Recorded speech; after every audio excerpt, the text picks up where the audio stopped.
Welcome to the warm-up. Today is Christmas Day, December 25th, 2019. And we got some good games today in the NBA. We got Celtics Raptors. It's 5 p.m. right now. So we had Celtics Raptors, Bucks Sixers, and then Rockets Warriors is going on right now. But I'm not going to talk about Rockets and Warriors. Wow. I'm not going to talk about Rockets and Warriors right now because Warriors are actually winning right now, which is surprising, 94-89. But I want to talk about the two big games that happened today, kind of showcasing the future of the NBA, at least this season. And start with the Sixers. No, Boston Celtics and the Toronto Raptors. Celtics took this one, 118-102, playing in Toronto, I believe. I can't remember. I'm almost positive it was in Toronto. Jaylen Brown just exploded. 10 for 13, 5 for 7 from 3. 30 points, 6 rebounds, and 4 assists. Everyone else contributed on the team. All the starters were in double figures in terms of scoring. Ennis Kanter came off the bench and scored 12 with 11 rebounds. Solid game for the Celtics. I really like their team chemistry. What they're doing with the offense is very intriguing because they have so many options in terms of offense and perimeter. And interior. Kemba and Gordon Hayward's back now from his fractured hand, I think, injury. So he's back with Kemba Walker on the perimeter, and Jason Tatum and Jaylen Brown kind of hang out there. But I've seen Jason Tatum kind of go in and try to create more inside the paint, try to make his own shot, either fadeaway or pull-up jumpers.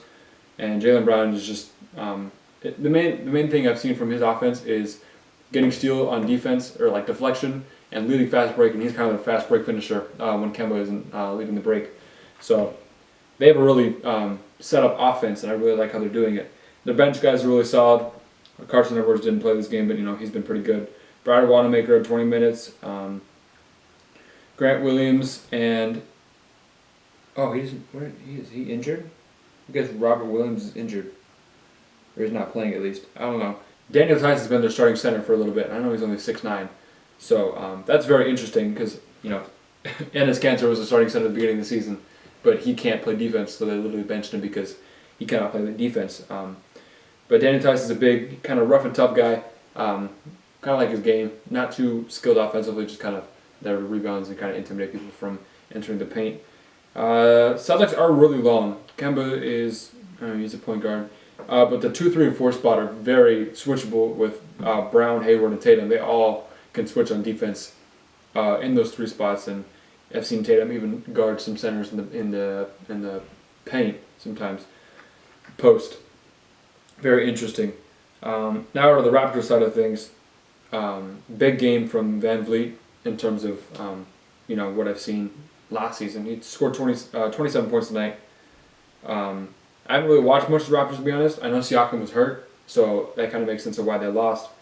And they didn't look very complete in terms of being a team, per se. The defense was kind of out of whack. Even OG Anunoby was kind of struggling, and he's kind of like one of the bigger defensive guys. Kyle Lowry only had 14.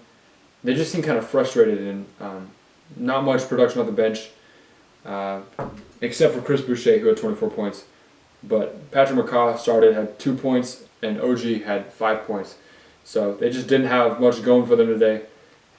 Chris Boucher, though, was a very well-rounded player, and I really like his game. Rim runner, taller guy. I think, how tall is he?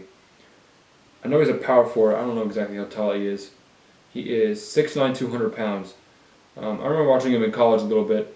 I remember his name popped up in college. He went to Oregon. Rim runner, high-energy guy. I've seen what they've done with him running the center when Ibaka is out. So they kind of move Ibaka and shift Pascal to the 4 or the 5, and they kind of like switch Pascal and Chris Boucher in the 4 and 5 spots. And they just rim run, very fast team when they do that. They have Van Vliet at they put Van Vliet at the 1, McCaw at the 2, and then Ronnie Hollis-Jefferson or OG Anunoby at the 3, and then 4 and 5. So they did that against the Lakers when I watched them play, and they actually beat the Lakers doing that in LA. So it's a very, very interesting offensive setup from Nick Nurse. Young team, a lot of upside, especially coming off from winning a championship. I mean, they are the reigning champions, even though some people might think that just Kawhi's the reigning champion himself. But no, these guys really helped Kawhi last season. So I mean, everyone thought these guys were going to fall off and be like 6 or 7 seed, but these guys are proving that they could be a top 3 seed in the East. So, maybe. And I think they got some competition against the Heat and the Sixers and the Celtics. I think the Bucks are locked for first seed, but it's going to be interesting. On to the Bucks and Sixers game. I actually bet with my dad about this game. I actually bet with him on all of these games. Talked about who's going to win. I picked the Bucks for this game just because I didn't think Embiid.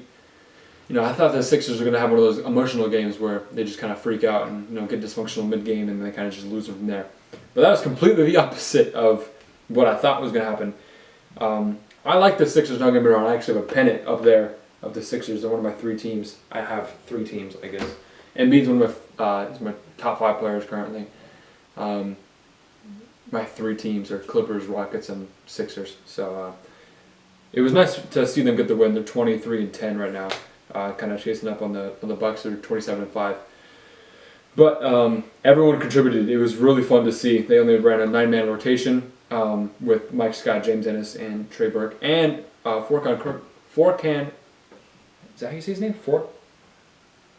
I know he's foreign. Furkan Korkmaz hit 5 threes. Man's a sharpshooter. He really pulled up in the third quarter and started banging threes. But the production of the offensive end from every one of the starting lineup of the Sixers team was very, very impressive. They shot 47% from 3, 21 threes out of 44 threes. Tobias Harris had 22, Al Horford at 11 and 10, and Embiid showed up with 31 and 11, 50% from 3 as well. That's only 3 for 6, but it's still 50%, which is pretty good for a big man, especially one who's not necessarily known for shooting threes. He's not like Cat or DeMarcus Cousins or a Davis Bertans, but he can shoot the 3, and he really showed that today. Why they should step out on him. Ben Simmons had a big game, 15 points, 14 assists, 7 rebounds, my bad. Big emphasis on the 14 rebounds because I watched the transition offense really flourish as they went on. They kind of crushed their enemies on defense and then just ran out, and Simmons was able to pass out because they have options because, Simmons or Embiid gets the rebound, or Horford, or Harris actually. They're a big team. Anyone get the rebound, funnel to Ben Simmons, running through the middle, and then they got Harris and Richardson on the sides, and B's usually trailing behind him, Simmons, and then Horford's banging on the post sometimes. So very quick and easy setup offense. Brett Brown is very, very lucky. I wouldn't say that's all him in the mind of the offense, but he's very lucky, and he's doing what he's doing a good job with this offense, and especially with this defense too. I mean, they're a really tall team, and they're able to match up against everyone in the league, I think, when they're not playing emotional. The reason I picked the Bucks to win this game is because, I thought Giannis was just going to go in and dominate, but it was the complete opposite. I'm glad that Embiid showed up. I think he had 23 points in the first half. It was really efficient. 28 minutes, 31 points, 11 for 21 from the field, over 50%, 11 rebounds. It was pretty good, pretty fun game to watch. Giannis got frustrated going to the Bucks. Chris Middleton kind of went off in the fourth quarter. The Bucks were down by more than 25, 30 points-ish throughout the entire third quarter. In the fourth quarter, Sixers subbed their starters out. Chris Middleton started hitting threes and scoring, so he had finished with 31. Giannis only finished with 18 points though, 7 assists and 14 rebounds, 0 for 7 from 3. I'm glad the Sixers defense let this man wide open at the top of the key, because Lakers played the Bucks a couple days ago and they left him wide open. He hit 5 threes. Giannis is 0 for 7 from 3 this game though, and he was wide open every single time. And that's the one thing that people don't understand about Giannis is they see him making 5 threes, 3, 4, 5 threes a game. Not a game, but they see him making threes and everyone freaks out because they're like, oh my gosh, this is going to be change the NBA. Next decade is going to be Giannis shooting threes. No, it's not, because this man can barely. It's been tough for him. He has a really weird jump shot, and this man has been wide open almost every single time. I have not seen this man until this man. Let me rephrase this hot take. Until this man pulls up like KD does in Game 3 of the finals of 2017 and 18 actually, the same spot, same game. Pulls up, just off a rebound, pulls up and just goes and hits one in a playoff game or a really big game that's close. That's when I will like stop talking about how bad of a shooter he is. Because this man is never going to pull up in someone's face and just splash. Like, that's what a shooter is to me. Someone who can just catch the ball and just release. He's never going to be a shooter. He can hit the three. That doesn't mean he's a shooter. And Embiid can hit the three, and Embiid's not a shooter. Cat is a shooter. Cat averages, I think, 4.2, 4.3 threes made a game. That's a shooter. That is someone who can just catch the ball and just go. Excuse me. Had a little spit bubble. That is someone who can just catch the ball and just go. And Giannis will never get to that point, in my opinion. So stop talking about how this man could shoot threes. And stop talking about how this man should win MVP. Harden is averaging 39 points a game through 30 games. This is fourth most in NBA history at the moment. And Giannis is just doing a little bit better than what he did last year, which is good because, you know, he was the MVP last year, so he's obviously doing better than an MVP caliber player. But so did Harden. Harden's doing way better than he did last year, and he didn't win MVP. Yeah, not much production off the bench, though, that I'm looking at it. George Hill played 26 minutes off the bench, 15 points, 3 for 3 from 3. Kyle Korver hit 1 3. Nothing else much, 5 points, 7 points here and there. But off the Sixers bench, Furkan Korkmaz hit 4 out of 5 threes, had 16 points off the bench. And other than that, nothing else. But that big kick, especially with every Sixers starter in double figures in terms of scoring, that really kicked them into the, and you know, I think that's what really won them this game.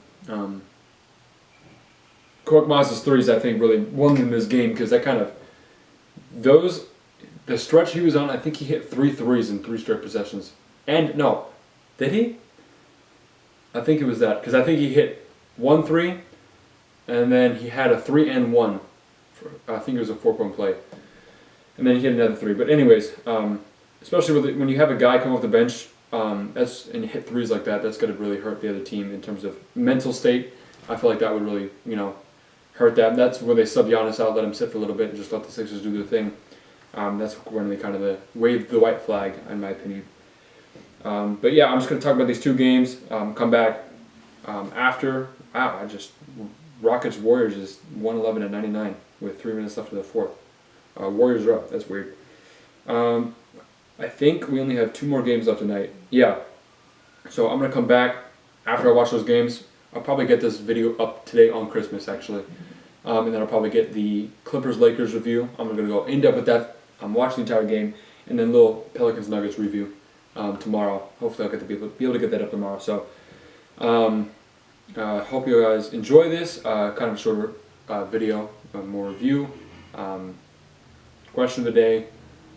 Give me anything to talk about. Any hot take you have. Anything. I'm going to see if I can do another first take mistake video coming up soon. I'm going to see if I can get the boys in. It's been kind of hard to get the boys in, the entire Warm-Up Collective, because I've had school, finals, people have been gone, it's been holiday season, so kind of hard to get everyone in at the same time. And I just recently got some fat heads from Santa. No, I'm just kidding. Got it from Santa. Yeah, we got them from Santa of every single NBA team. So we got 30 of those. So I don't know if I'm gonna keep this up here. Seeing something, my desk just fall down. That's weird. What the heck? I don't know. I don't know if I'm gonna keep this up or change it up a little bit. I kind of like this design. Let me know if I should leave this up. That's the question of the week /day/ whenever you watch this video.